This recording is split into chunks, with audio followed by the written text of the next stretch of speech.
শরীরে চুলকানি এক ধরনের ফাঙ্গাসের সংক্রমণ। এই রোগটি যেখানে হয় সেখানে প্রচুর পরিমাণে চুলকায়, যেমন ত্বকের উপরিভাগে, রানের চিপায়, স্তনের নিচে, কোমরে, গোপনাঙ্গে, চুলের নখে আর অন্যান্য বিশেষ জায়গায়। এসব থেকে মুক্তি পেতে চর্মরোগ বিশেষজ্ঞ ডাক্তাররা যে ক্যাপসুলটি লিখে থাকেন সেটি হচ্ছে ফ্লোগাল ক্যাপসুল। এই ক্যাপসুলটি বাজারে নিয়ে এসেছে স্কয়ার ফার্মাসিউটিক্যাল লিমিটেড। আপনার স্ক্রিনে যে ফ্লোগাল ক্যাপসুলটি দেখতে পাচ্ছেন এটি হচ্ছে ফ্লোগাল ক্যাপসুল, যার প্রতিটি ক্যাপসুলে রয়েছে ফ্লোকোনাজল 50 মিলিগ্রাম। যেসব জায়গায় ঘাম বেশি হয় সে সকল জায়গায় এই সংক্রমণ আর চুলকানির প্রভাব বেশি দেখা যায়।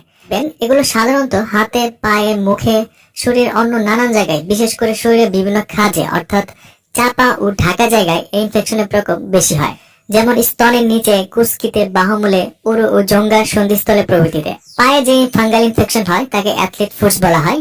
এই অংশটি খুবই চুলকায় এবং আঁশের মতো ওঠে এবং ফাটা দাগ হয়ে যায়। এটি সাধারণত পায়ের আঙ্গুলের ফাঁকে দেখা যায়। যারা বেশি খালি পায়ে হাঁটেন এবং ভিজে জায়গায় চলাফেরা করেন, জলে কাদায় যাদের কাজ বেশি, তাদের ক্ষেত্রে এই সমস্যা বেশি দেখা দেয়। মাথার মধ্যেও কিন্তু এই সংক্রমণ হতে পারে। সাধারণত বাচ্চাদের ক্ষেত্রে এটি বেশি দেখা যায়। এটি অনেকটা জায়গা জুড়ে হয়, লাল হয়, চুলকায় এবং পুঁজ বের হয়। এই ধরনের যত চর্মরোগের সমস্যা আছে এবং চুলকানি আছে তার থেকে মুক্তি পেতে খেতে পারেন এই ফ্লোগাল ক্যাপসুল। তো চলুন এবার জানা যাক ফ্লোগাল 50 মিলিগ্রাম ক্যাপসুলটি আপনি কিভাবে খাবেন। প্রাপ্তবয়স্কদের ক্ষেত্রে এটি সাধারণত দিনে একবার করে খেতে হয়। চর্মরোগের সংক্রমণ থেকে মুক্তি পেতে এটি 14 থেকে 21 দিন পর্যন্ত খাওয়া লাগতে পারে।